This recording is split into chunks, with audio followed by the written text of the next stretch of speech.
sometimes we private label those. So those are manufactured in China, painted, branded Pennybone, and we sell those as well. So all the parts, this is called Warehouse 1. All of our production parts, you can start walking, making our way around here. All of our parts for smaller items are stored here, and bigger components are stored outside, just because there's no room here. We also have a canopy where some of the bigger stuff is stored. So everything here gets pulled in this way from receiving and makes its way through water striders, which bring the parts. They have certain builds that do, this one isn't fully built up yet. Not a good example. Let's do this one. So each sub-assembly will be built up here by our water strider, and when they're ready to build this component, they have all the parts they need, and some of these have special tools on them as needed, so that they don't have to go back and forth, so it saves time. It's a lot more efficient. Let's get on the journey. We have sub shops that do it anywhere from down the road to China, Wisconsin. So everything's brought here, and we assemble it here, although we do engineer everything upstairs, which Aaron does the engineering for the speed link.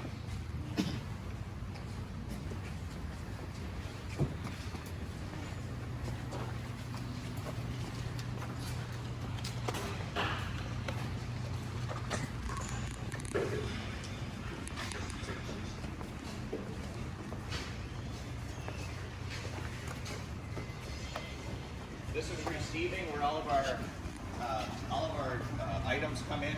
Anything from fuses to frames, and it gets checked in and gets put in our system.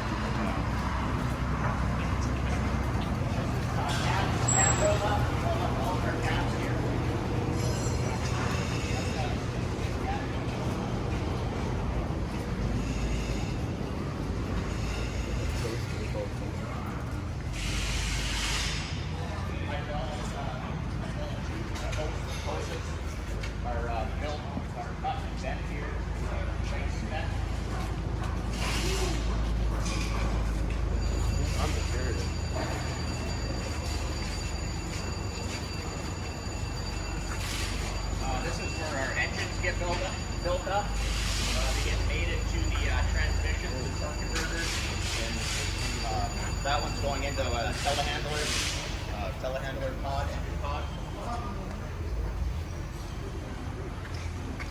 The speed swings area and Arco are all cell builds, so they basically build the entire machine in one spot. Whereas our telehandler line goes down an assembly process, kind of see it from cab, frame where the engine gets mated, and then where the boom gets built. So you'll kind of see that process.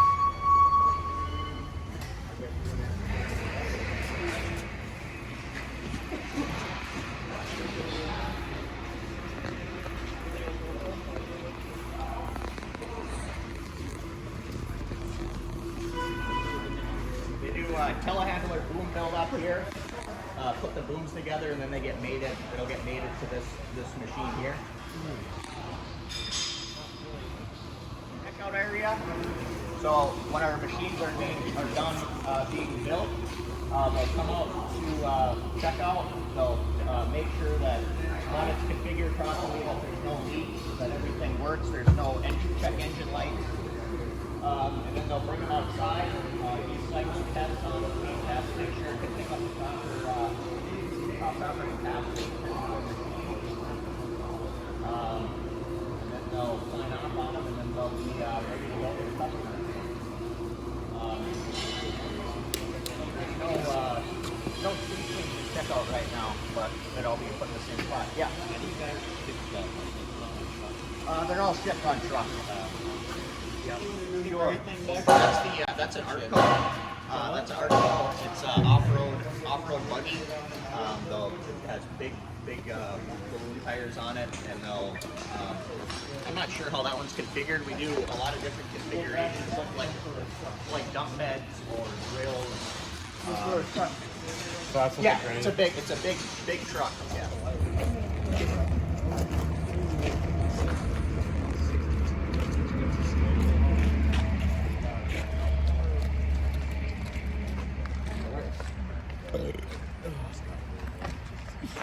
Dude, All right, this is basically outside storage.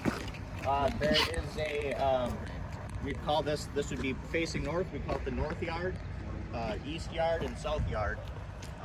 It's categorized in different codes so that if we need a fork frame, for example, they call out where it is. They can efficiently find it. so who does some of your big fabrications? Massey Fabricators in Baraga. Van Stratton does it. There's a I'm blanking on the name. Frotz. They're a fabricator in, I believe they're in Minnesota. Oh my God! Baby crane. Yeah, these are for the Arco, that gray unit. They're going in. Wow. Those are monster truck tires.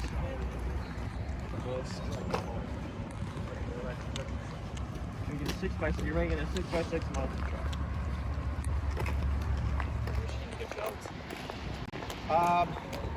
A speed swing's built about, it depends how it's configured, week to 10 days, depending on the configuration. Our telehandlers, we try to do, the goal is to do one a day. Yeah. That's some sort of high rail thing.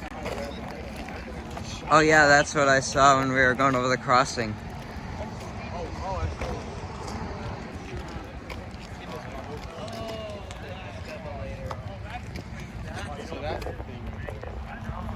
He'll give you a quick demonstration on this and put it up on the high rails. And